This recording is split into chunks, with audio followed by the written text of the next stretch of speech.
আজকে করব এঁচোড় কালিয়া। এঁচোড় কালিয়া করার জন্য এখানে আমি একটি এঁচোড় নিয়ে নিয়েছি। এঁচোড়গুলোকে এইভাবে ছোট করে কেটে নিয়েছি। দুটো আলু এভাবে ছোট সাইজ করে কেটে নিয়েছি। এদিকে কড়াইতে তেল গরম করে দিয়ে দেবো আলু, লবণ, হলুদ দিয়ে আলুটাকে ভেজে নেবো।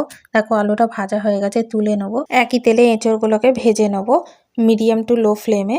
দেখো ভাজা হয়ে গেছে, এবারে এটিকে আমি নামিয়ে নেবো। একই কড়াইতে দিয়ে দেবো গোটা জিরে, শুকনো লঙ্কা, গোটা গরম মশলা, পেঁয়াজ কুচি দিয়ে পেঁয়াজটাকে লাল করে ভেজে নেবো। এদিকে মশলাটা তৈরি করে নেবো। দিয়ে দিয়েছি টমেটো কুচি, আদা, রসুন, কাঁচা লঙ্কা দিয়ে একটা পেস্ট করে নেবো। পেস্ট করে নিয়ে পেঁয়াজটা দেখো ভাজা হয়ে গেছে, দিয়ে দেবো ওর মধ্যে মশলাটা। দিয়ে দেবো জিরে গুঁড়ো, হলুদ গুঁড়ো, লঙ্কার গুঁড়ো, স্বাদ অনুসারে লবণ, গরম মশলা দিয়ে মশলাটাকে কষিয়ে নেবো 1 মিনিট। দিয়ে দেবো ভেজে রাখা আলু, এঁচোড় দিয়ে ভালো করে মশলাটাকে কষিয়ে নেবো। দেখো মশলা কষানো হয়ে গেছে, দিয়ে দেবো পরিমাণ মতন জল, দিয়ে ঢাকা দিয়ে 30 মিনিট হতে দেবো। দেখো হয়ে গেছে, এবার এটিকে আমি নামিয়ে নেবো। রুটি, পরোটা, ভাত ও পোলাও সবকিছুর সাথেই এই এঁচোড় কালিয়া খেতে অসাধারণ লাগে।